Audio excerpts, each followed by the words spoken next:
The doorbell rang once, twice, 3 times, each time more insistent. I opened the door, but I didn't invite them in. I stayed on the threshold, blocking the entrance. "We need to talk," Lawrence said. His voice was hard, without any pretense of friendliness. "I'm listening," I told him. "Inside, Mom, we're not going to talk in the hallway. We have nothing to talk about inside. Whatever you have to say, you can say it here." His wife scoffed. "This is ridiculous, Patricia.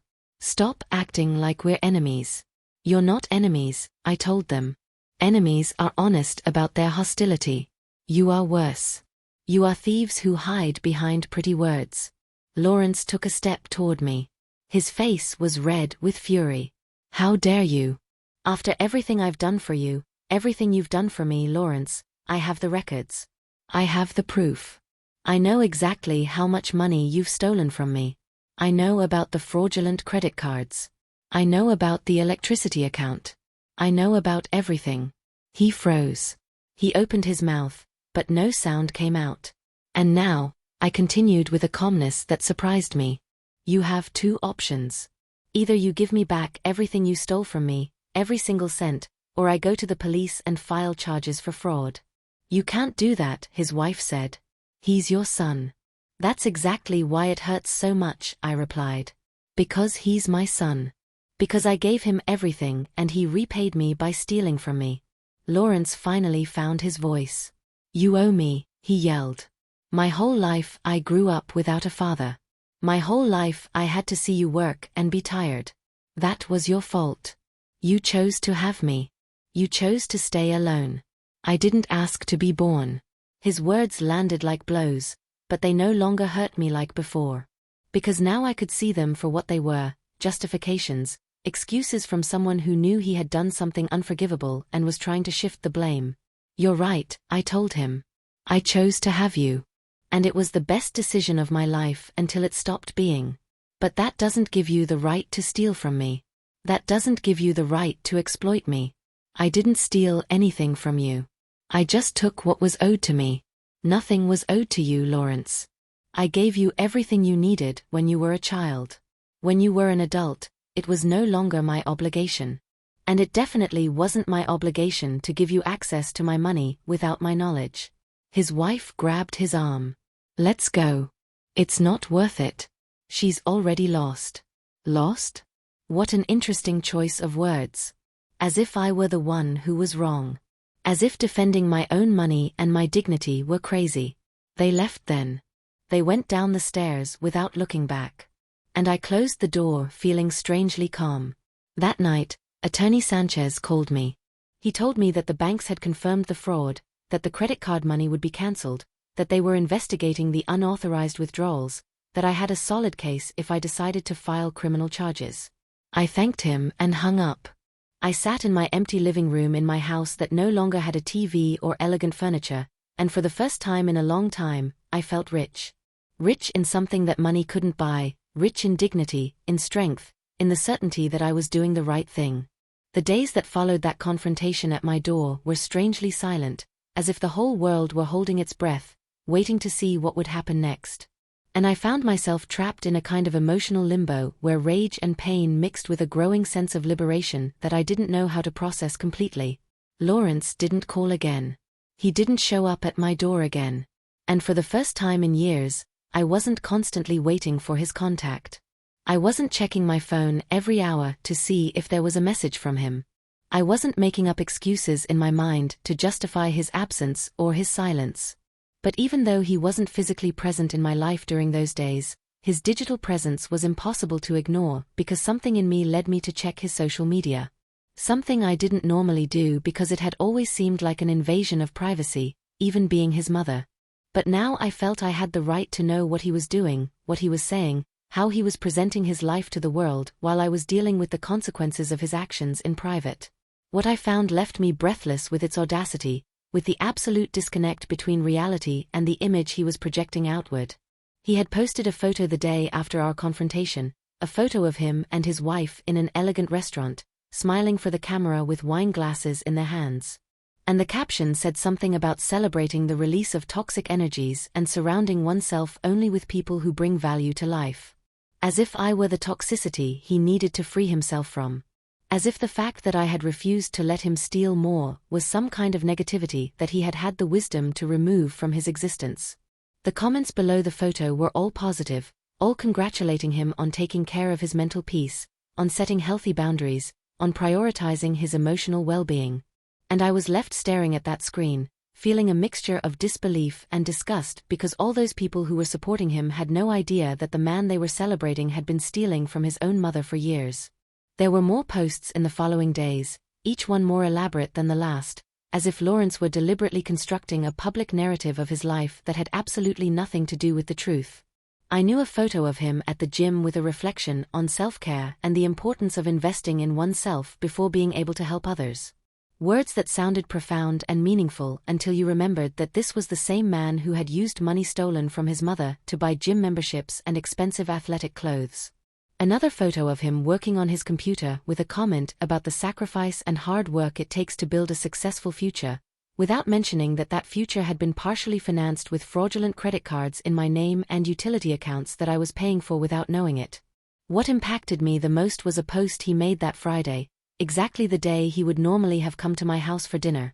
A post where he shared an old photo of when he was a child with me. A photo I didn't even know he had. A photo where I was holding him in my arms when he was maybe 5 years old and we were both smiling. And the text that accompanied the photo was something about how sometimes the people you love the most are the ones who hurt you the most. About how he had learned that love doesn't mean tolerating abusive behavior. About how he had made the difficult decision to distance himself from a toxic family relationship for the sake of his mental health. Reading those words felt like someone had punched me in the stomach because Lawrence had taken our story, our real relationship with all its complicated and painful nuances, and had completely inverted it, presenting himself as the victim and me as the abuser. The comments on that post were even more abundant than the previous ones. Dozens of people expressing their support, telling him how brave he was for setting those boundaries, sharing their own stories of difficult family relationships, completely validating his fabricated version of events. There were people I knew in those comments, neighbors who had known her when she lived with me, co-workers who had come to parties at my house years ago. All of them offering him words of encouragement and solidarity, without having the slightest idea that the person he supposedly needed to protect himself from was the same woman who had worked 2 jobs for years to give him the education that he now used to get his high-paying job. For several days, I watched this digital spectacle in silence, without commenting, without reacting publicly in any way, because something in me knew that this was exactly the game Lawrence was playing, and that if I responded emotionally, I would be falling into his trap, giving him more ammunition for his narrative, that I was the unstable and problematic mother he needed to distance himself from. But every new post, every new supportive comment he received from people who didn't know the truth was like a small wound opening up somewhere deep inside me. Not because I cared what those people thought of me specifically, but because it hurt me to see how easily people believed a well-LD story without questioning if there could be another version of events. The last straw came when Lawrence posted a story on his account, where he showed the house he and his wife had bought, showing the renovations they had made, the new furniture they had acquired, the perfectly designed garden, all presented as the fruit of his hard work and his dedication, without a single mention of the fact that a significant part of all that had been paid for with money that wasn't his, with credit that had been obtained fraudulently using my personal information. He showed it all with so much pride, with so much satisfaction, as if he really believed that he had earned it all himself, as if he had completely forgotten, or simply didn't care that every brick of that house was partially built on the sacrifice and theft of his own mother. I watched him live his life in those small digital windows, and wondered how it was possible that someone could sleep at night knowing what they had done. How it was possible to maintain that facade of a successful and ethically correct person while simultaneously having committed fraud and theft against the person who gave them life. I wondered if he ever felt guilt, if ever in the middle of one of those elegant dinners in expensive restaurants or during one of those workouts at the gym, he would stop for a moment and think about his mother sitting alone in an empty house after having sold her furniture so she could eat because her own son had been systematically stealing from her for years. But looking at his posts, seeing the ease with which he built and maintained this perfect public image, I came to understand something fundamental about Lawrence that maybe I had always known on some level, but had never wanted to fully admit to myself. And that was that my son had developed the ability to create parallel realities in his mind, where he could be simultaneously the abandoned son who deserved compensation, and the successful man who had built everything himself, where he could justify theft as something that was rightfully his, while presenting himself publicly as a victim of family toxicity. It was a form of cognitive dissonance so deep that it almost seemed as if he really believed his own lies, as if he had built a narrative so elaborate in his head that the line between truth and fiction had been completely blurred. And as I watched all this from the silent distance of my empty house, something inside me hardened even more than it already was. Because seeing Lawrence not only steal from me but also steal my story, completely inverting the roles of victim and victimizer in his public presentation of events, made me understand that there was no redemption possible here. There was no conversation I could have with him that would make him see the reality of what he had done. He had chosen his path. He had chosen the lie over the truth. He had chosen image over substance. And I needed to accept that the son I had raised and loved had never really existed in the way I believed, or had been completely replaced by this stranger who could smile for the camera while destroying his mother in private without apparently feeling any genuine remorse. The moment came on a Tuesday afternoon in a way I hadn't planned, but in retrospect I realized had been inevitable from the beginning, because the truth always finds its way to the light, no matter how many layers of lies are piled on top of it, trying to keep it buried. I was in Attorney Sanchez's office going over the final documents of the case when he informed me that the banks had completed their investigations and had confirmed a total of $17,000 in fraudulent transactions over the course of 3 years. An amount that took my breath away, not so much because of the number itself, but because of what it represented in terms of planning and premeditation, because this had not been a mistake or a moment of weakness, but a systematic and deliberate operation of theft that had required constant effort and dedication on Lawrence's part. The lawyer explained to me that with this evidence I had more than enough to file criminal charges, but that there was also another option that I might want to consider before making that final decision. And that option was to send a formal demand letter to Lawrence, giving him the opportunity to return the stolen money and compensate for the damages before proceeding with more severe legal action. He told me that this was a courtesy that many victims of family fraud offered because they understood that no matter how serious the crime was, there were still family ties that complicated the situation in ways that didn't apply in cases of fraud committed by strangers. But he also warned me that this courtesy could be seen as weakness on the perpetrator, and that I needed to be prepared for the possibility that Lawrence would respond not with gratitude or remorse, but with more manipulation and denial. I thought about that for several minutes, sitting in the lawyer's office, looking at all the documents scattered on the desk that meticulously detailed every fraudulent transaction, every unauthorized account, every lie that my son had carefully constructed for years. And I realized that a part of me still held a small irrational hope that if Lawrence was confronted with the irrefutable evidence of what he had done, maybe something in him would awaken. Maybe he would find some vestige of a conscience or remorse, or at least the basic recognition that he had crossed a line that should not have been crossed. That part of me that was still his mother despite everything wanted to give him that opportunity to do the right thing, to correct his mistake, to show that somewhere deep inside him there still existed something of the person I had raised with so much love and sacrifice. But there was another part of me, stronger and clearer, that knew exactly what Lawrence would do with that opportunity. And that part knew that he would not take it as an extension of grace, but as a confirmation that I was too weak to really hurt him, that he could continue to manipulate and control me. Because at the end of the day, I would always give in because I was his mother. And mothers always forgive, always give another chance, always choose love over justice. That part of me understood that giving him a private warning would only give him time to prepare his defense, to hide more evidence, to build an even more elaborate narrative of victimization that he could use publicly to destroy my credibility before I could act. I told Attorney Sanchez that I didn't want to send a private letter, that I didn't want to give Lawrence the opportunity to respond in private where he could continue controlling the narrative and manipulating the situation in his favor. And instead I asked him to prepare the necessary documents to file a formal civil lawsuit that would become a public record where anyone who wanted to verify the truth could do so instead of simply believing the version of events that Lawrence had been so carefully building on his social media. The lawyer nodded with what seemed to be a mixture of surprise and respect, because he probably didn't expect a woman my age to make such a direct and unambiguous decision, and he told me that he would proceed immediately with the preparation of all the necessary documents, and that Lawrence would be officially notified within the next 72 hours. I left that office feeling something I hadn't felt in a long time. And that at first I couldn't identify exactly until I realized that it was power. The power of having made a decision completely by myself, without consulting anyone, without asking for permission.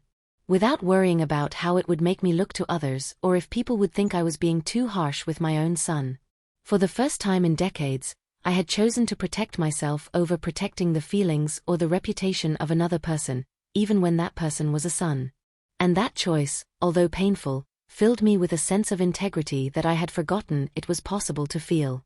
The notification reached Lawrence on a Thursday morning, as Attorney Sanchez confirmed to me by phone, and although I was not there to see his initial reaction, I could perfectly imagine the moment he opened that official envelope and read the documents that detailed every fraudulent transaction, every unauthorized account, every dollar he had stolen, meticulously documented with dates and bank reference numbers that made any denial impossible. I didn't have to wait long to confirm my imagination, because less than 2 hours after he received the notification, my phone began to ring with an insistence that bordered on desperation. Call after call that I let go to voicemail without answering, because I no longer had anything to say to Lawrence that wasn't contained in those legal documents. I listened to the voicemails later that night when I finally felt emotionally prepared to do so. And it was fascinating in a disturbing way to hear the progression of his panic through each successive message, because the first one still tried to maintain some composure with that controlled voice he used when he tried to seem reasonable, as he told me that this was a terrible misunderstanding, and that we needed to talk immediately before things got more out of control. The second message already had a different tone, more high-pitched, more urgent, where he was pleading with me to call him, that this was going to ruin his life, that I should please think about what I was doing before destroying my own son, as if I were the one who was destroying something instead of simply revealing the destruction he himself had caused for years. By the fifth message, Lawrence was no longer trying to sound reasonable or appeal to my maternal compassion, but had completely turned to rage and thinly veiled threats, telling me that I was going to regret this, that he had his own lawyers who were going to prove that I was a senile old woman who didn't know what she was doing, that he was going to fight this with everything he had, and that in the end I was going to be the villain of this story. I listened to each message until the end, without allowing myself to feel anything other than a kind of clinical curiosity about how a person could so quickly go from pleading to threatening when they realized that their usual manipulation tactics no longer worked. The following days were a whirlwind of legal and emotional activity because Lawrence didn't stay still, but began his own counter-campaign, starting by publishing a long and elaborate statement on his social media about how he was being the victim of a terrible injustice perpetrated by a mother he supposedly loved, but who was now legally attacking him for reasons he couldn't fully comprehend. His post was carefully drafted to generate maximum sympathy without mentioning any specific details of the accusations against him, painting himself as the confused and hurt son who was being dragged through a traumatic legal process by a mother who was perhaps experiencing age-related mental health problems. The response to his post was exactly what he expected, with dozens of comments expressing shock and solidarity, telling him to keep his head up, that the truth would eventually prevail, that they were on his side no matter what. And I watched all this from a distance with a mixture of awe and repulsion at his ability to manipulate the narrative, even when faced with documented legal charges. But something had changed in me because this time his public theater didn't affect me in the same way as before. This time I knew I had something more powerful than his carefully constructed words, and that something was irrefutable legal documents that could not be manipulated with emotional rhetoric or appeals to sympathy. Lawrence's real collapse began when his own lawyers reviewed the evidence against him and apparently told him something he didn't want to hear because suddenly his social media posts stopped abruptly and the silence that followed was deafening in its eloquence. Attorney Sanchez informed me that Lawrence's legal representatives had contacted him, asking about the possibility of reaching an out-of-court settlement, which basically confirmed that they knew he had no real defense against the evidence I had presented, and that his best option was to try to minimize the damage before this proceeded to a public trial, where all the dirty details would be revealed in public access documents. It was then that the cracks began to appear in Lawrence's carefully constructed life, because apparently some of his closest friends had started asking uncomfortable questions after his wife casually mentioned at a social gathering that they were dealing with a complicated family legal problem. And once people began to investigate a little deeper, they discovered the public documents of the lawsuit that detailed the specific accusations of Venom of financial fraud. Mrs. Alice told me that she had heard from other neighbors that Lawrence's name was being mentioned in neighborhood conversations in ways that were definitely not flattering, that people who had once seen him as the successful and educated son now looked at him with suspicion and distrust. His wife was apparently furious, not necessarily about the moral implications of what Lawrence had done, but about the damage to their social reputation. And according to rumors that reached my ears through the neighborhood gossip network, there had been considerable fights in their house about how to handle the situation.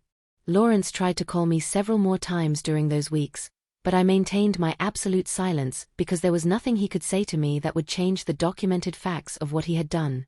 And that silence of mine was apparently more devastating to him than any angry word I could have said, because it meant that I had completely moved from anger to indifference, and that indifference was the final death of any power he ever had over me.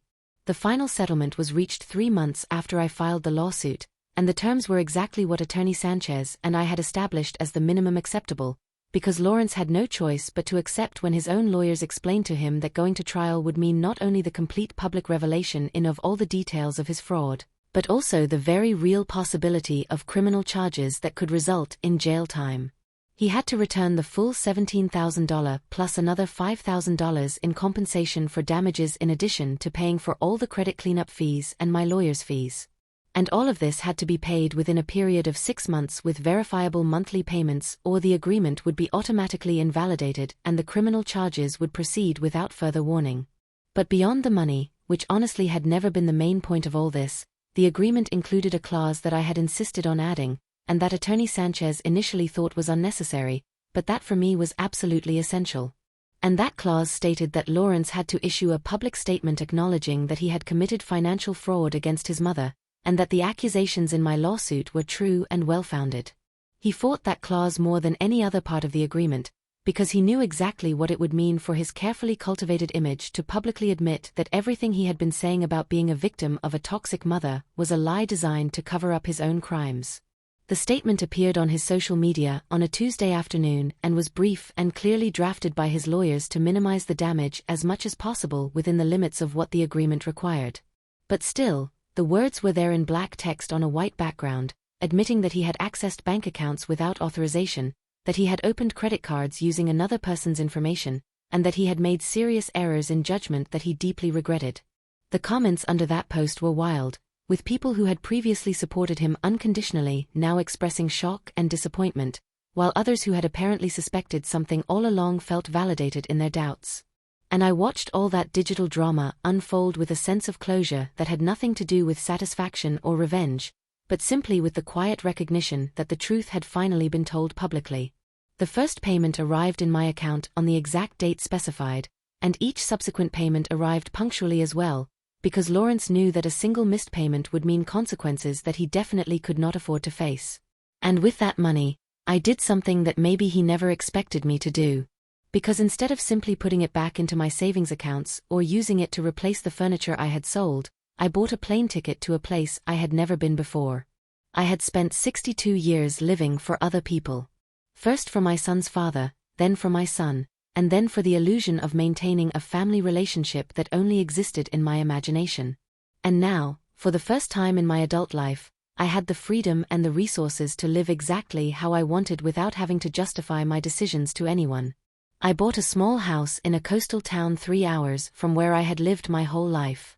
A house with 2 rooms and a yard where I could finally plant the flowers I had always wanted, but had never had time to care for when I was working 2 jobs.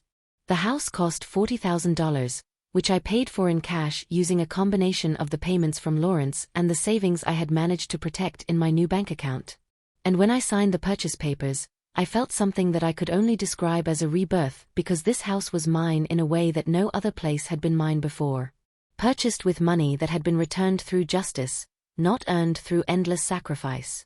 Lawrence tried to contact me one last time after the last payment was made, completely fulfilling the terms of the agreement, and this time I answered the phone because I knew that there was nothing he could take from me or use against me.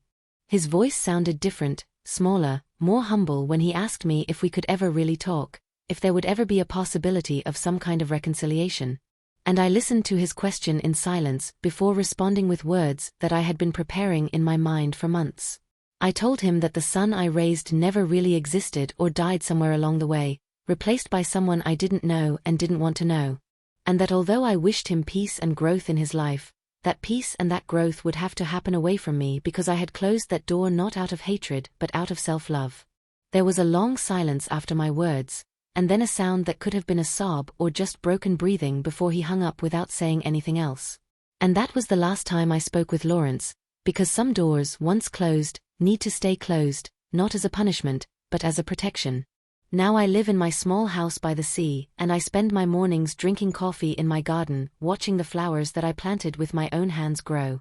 And there is a peace in this simple life that I never found in all those years of sacrifice and giving, because I finally understood that true love begins with oneself and that no relationship is worth maintaining if it requires you to betray your own dignity.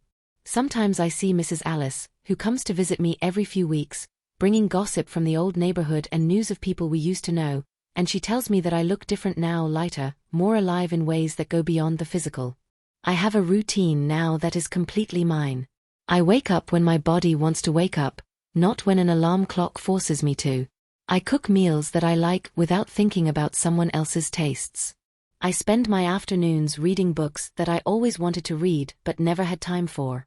And at night I sit on my small porch listening to the distant sound of the waves and feeling a deep gratitude not for what I have in material terms but for what I finally understood about my own worth. This is my victory. Not in the money recovered or in Lawrence's public admission, but in the fact that I recovered myself from decades of conditioning that had taught me that a mother's worth was measured only by how much she could give and how much she could endure. I learned that saying no is an act of self-love, that setting boundaries is not cruelty but necessity, that protecting your peace is not selfishness but wisdom. And now I live every day as a testament to those lessons learned too late but not too late to matter.